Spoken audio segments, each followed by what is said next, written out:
Hey everybody, this is Dave with SpinnerX Studios and welcome to the channel. And if you've seen my last couple of videos, you know that I'm doing a series of Halloween videos, comic books in the spinner's rack related to Halloween and horror. But I've also started each video off with a tour of a certain portion of our house decorated, and this video will be no different. Here we are. We're actually up in the landing of the upstairs here. There's the railing to the stairways coming up. And as you come upstairs here, you see this thing right in the middle of the landing there. Obviously another village display.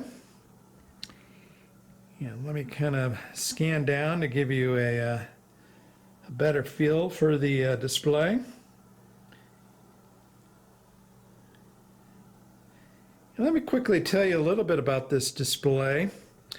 That structure down there, that round structure, that is actually a sonnet tube for pouring concrete. It's if you took the black off of it there, it's just a really thick tube of cardboard, and it's a form basically for pouring concrete into, but we've taken it and painted it black, and then we've got some netting, some black netting going around it, and then some lights, as you see.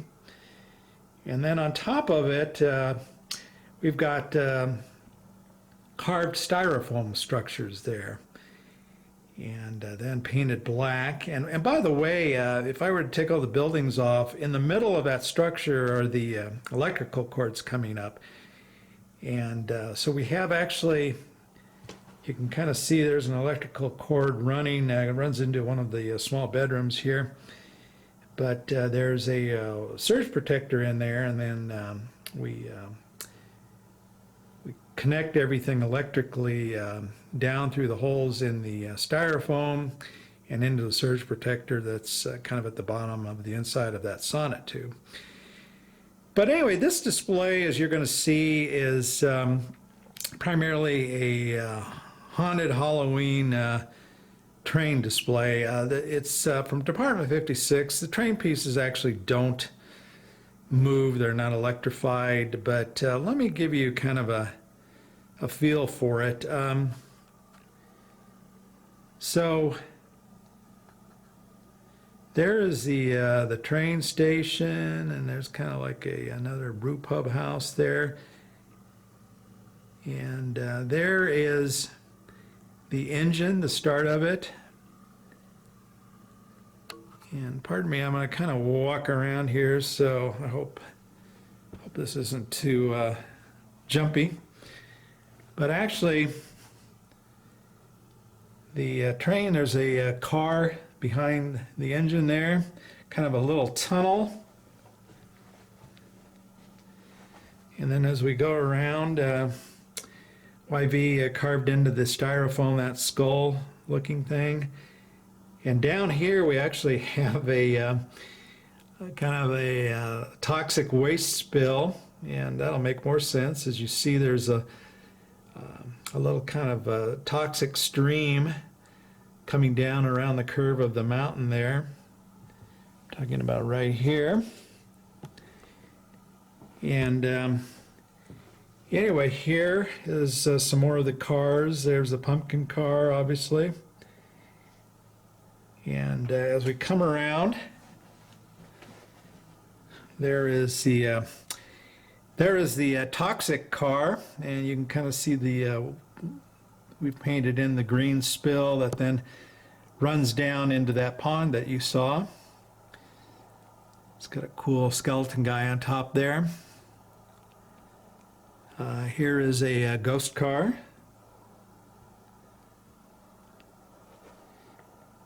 There's a Frankenstein water tower.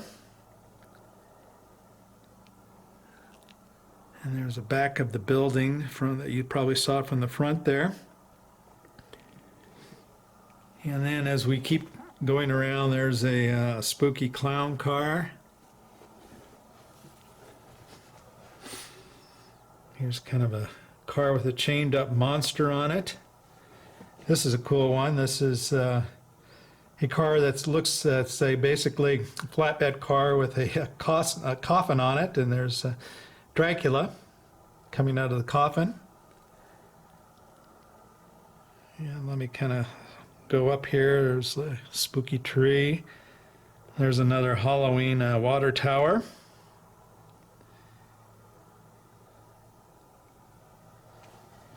And then keep coming around. Just kind of another car with some spooky stuff on it. And then finally the caboose.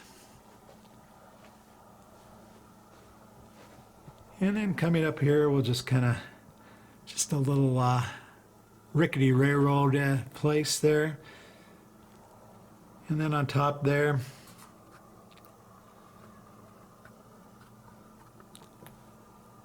there's another house.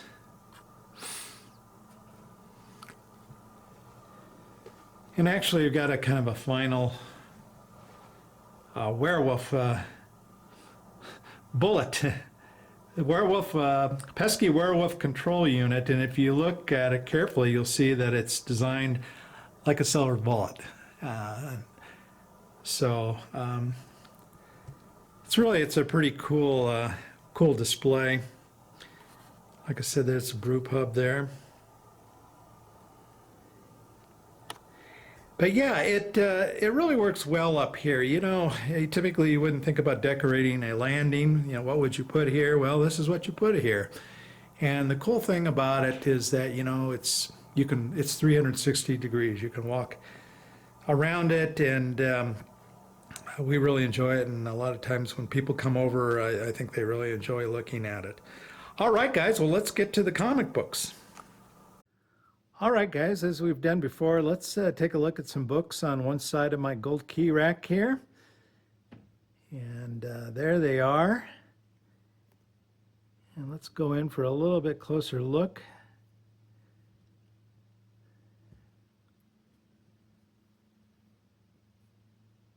You know, they sure did know how to place their title names and what have you to grab your attention on top of the books, obviously. So you could see them in the rack there.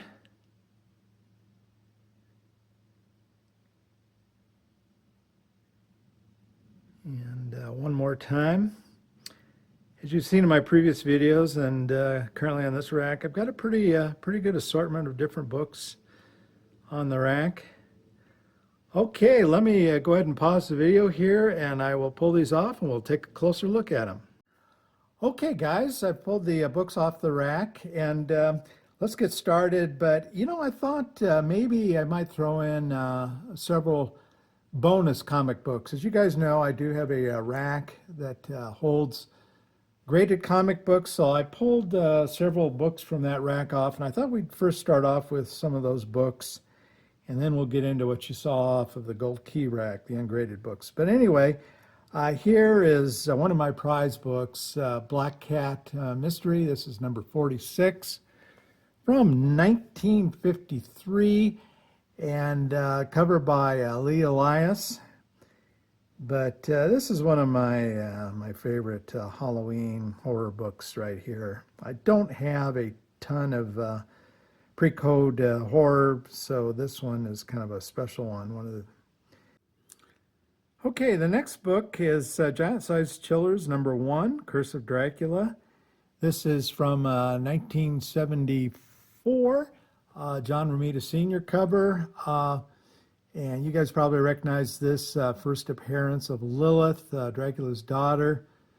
Man, what a great Halloween imagery, horror imagery there. You got a great drawing, of course, of Dracula and Lilith, and then, you know, the kind of the castle in the background, the gargoyle there, the moon with bats.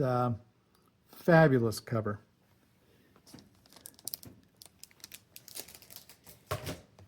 And then, of course, here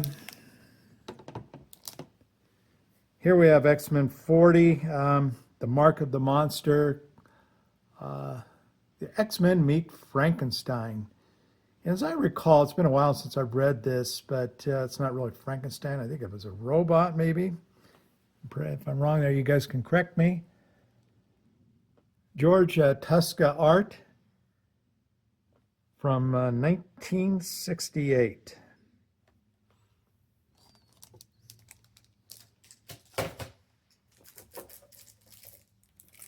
Mr. Mystery number 2, 1959. Cover is by Ross Andrew and Mike Esposito.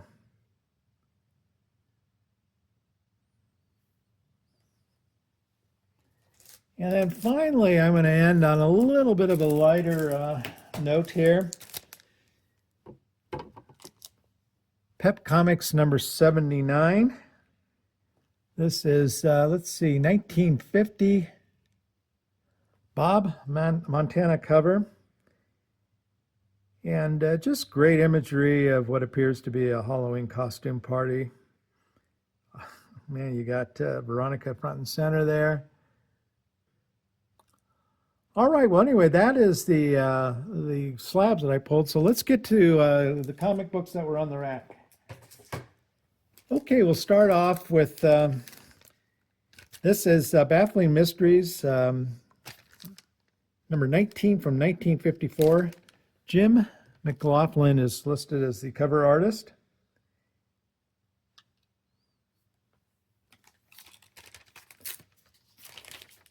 And then from issue 1920, or from 2020, issue 2026 from 1949. And Mike of Graphic Man, I don't know if you're watching this, but here is Porky Pig.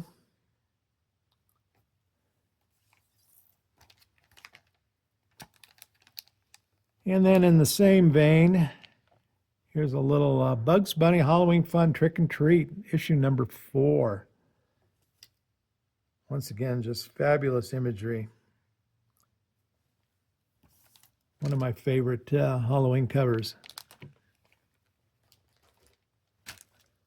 Okay, moving on. We've got little Audrey, TV Fun Time. This is issue number 2. Once again, little Audrey looking like a witch, being held up by balloons there. Just a really fun cover. Okay, Tom Corbett, Space Cadet. This is volume 2, number 1 from 1955. It's a robot cover. A little bit out of the Halloween vein, I know, but you'll see in my Halloween, what I call my Halloween horror books, I have these type of, some of these space adventure books. Okay, and if you're going to have a Halloween horror collection, you got to have some of the Marvel Monster Frankenstein. This is issue number 1, Mike Plube cover.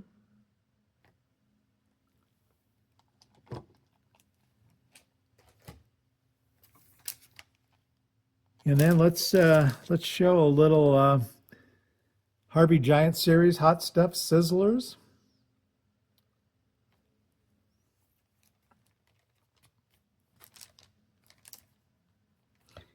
And then going back into the pre-code horror, how about a little Black Cat mystery? This is issue number 34.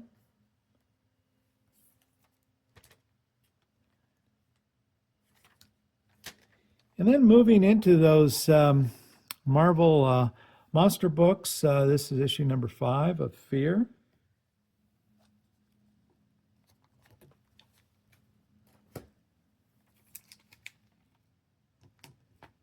Here is Archie, issue 127.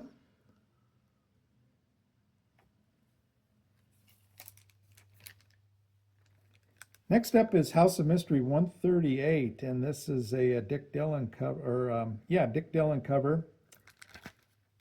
And creature kind of has a head that looks a lot like Frankenstein, doesn't it? Although the ears are somewhat like Spock.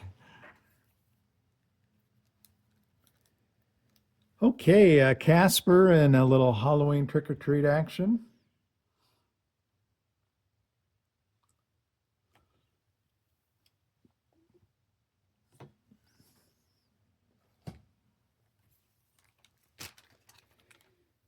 And here's a reprint of Startling Comics, number 51.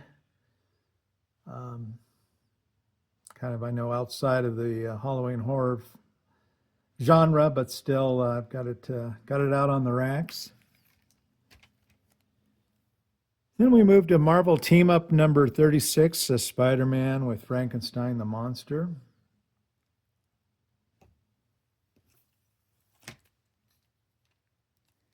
And then some of the Eclipse horror comics, monster comics from what, the late 80s, I think it was. This is Alien Worlds number 8.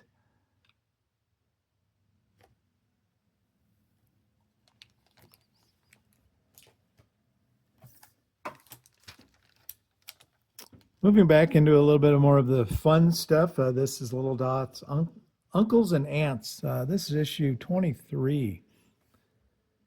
And some great monster imagery there, ghosts, goblins.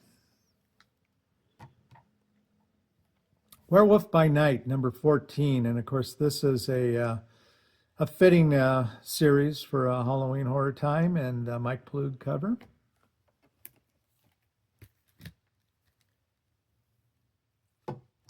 And here's a little Audrey in Melbourne. This is, I believe it's issue 48. Once again, some great Halloween imagery.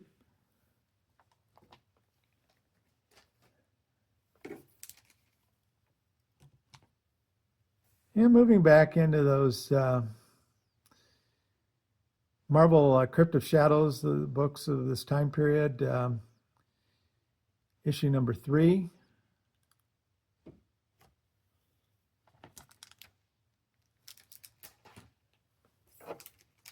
And a reprint of an EC, Weird Fantasy. This would have been issue number 20.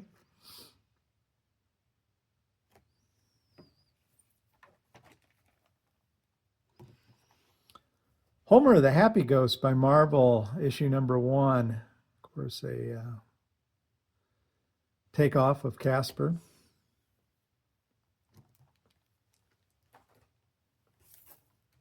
And then another EC reprint. This is Tales from the Crypt, issue number 2. And then we're going to finally end with Witching Hour, number 19.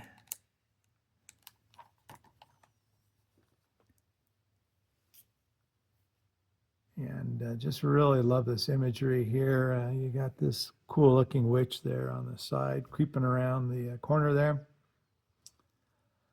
All right, guys, that does it for this video. I hope you've enjoyed this series so far, and please feel free to comment below, and we'll see you in the next video. Take care.